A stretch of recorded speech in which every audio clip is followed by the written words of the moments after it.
క్లియర్‌గా. ఇప్పుడు మనం దైవ సాధన చేస్తున్నాము.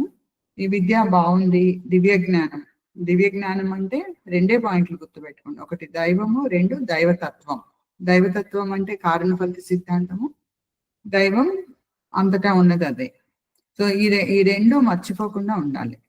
ఈ దివ్య జ్ఞానం మనం అందరికీ ఇవ్వాలి అని అనుకుంటూ మాస్టర్స్ అయ్యారు కాబట్టి, మనం మనని మనం పరిశుద్ధంగా ఉంచుకోవాలి.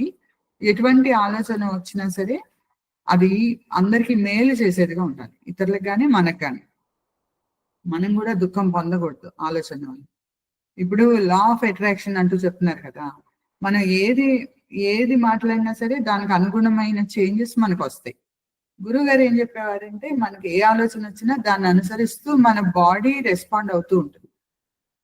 మన ఆలోచనలు ఘనీభవించి కెమికల్స్‌గా మారిపోయి బాడీగా తయారైపోతుంది. సో, మన ఆరోగ్యం ఏంటంటే మన ఆలోచన విధానమే మన ఆరోగ్యం కూడా. సో, అది మనం